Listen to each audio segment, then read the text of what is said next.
বা সফল ব্যক্তিরা নিজেকে প্রতিষ্ঠিত করতে যে পদ্ধতিগুলি অনুসরণ করেন তা সাধারণত কিছু অভ্যাস এবং মানসিকতার মধ্যে সীমাবদ্ধ।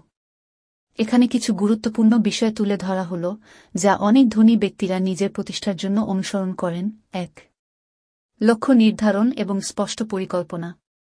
ধনী ব্যক্তিরা তাদের লক্ষ্য নিয়ে খুবই স্পষ্ট হন এবং তারা জানেন তাদের কি করতে হবে। তারা সময়মতো লক্ষ্য নির্ধারণ করেন এবং সেই লক্ষ্যের জন্য একটি নির্দিষ্ট পরিকল্পনা তৈরি করেন। ২. অধ্যবসায় এবং কঠোর পরিশ্রম। অধিকাংশ ধনী ব্যক্তি কঠোর পরিশ্রম করেন এবং লক্ষ্য অর্জনের জন্য নিজের সেরা প্রচেষ্টা করেন। তারা জীবনের বাধা বিপত্তি এবং ব্যর্থতাকে উপেক্ষা করে চেষ্টা চালিয়ে যান এবং নতুন কিছু শেখার জন্য সর্বদা উন্মুক্ত থাকেন।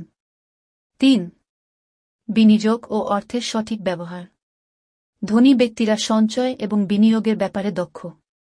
তারা সাধারণত আয় বৃদ্ধি এবং সঞ্চয়ের ক্ষেত্রে বিচক্ষণ সিদ্ধান্ত নেন এবং সম্পদ বাড়ানোর জন্য বিভিন্ন খাতে বিনিয়োগ করেন। ৪. ক্রমাগত শেখা এবং দক্ষতা উন্নয়ন। সফল ব্যক্তিরা নিজেদের শিক্ষায় এবং দক্ষতায় বিনিয়োগ করেন। তারা নতুন নতুন বিষয় শিখতে আগ্রহী এবং জীবনের প্রতিটি ক্ষেত্রে নিজেকে আরও উন্নত করার চেষ্টা করেন। ৫. সঠিক যোগাযোগ এবং নেটওয়ার্ক গঠন।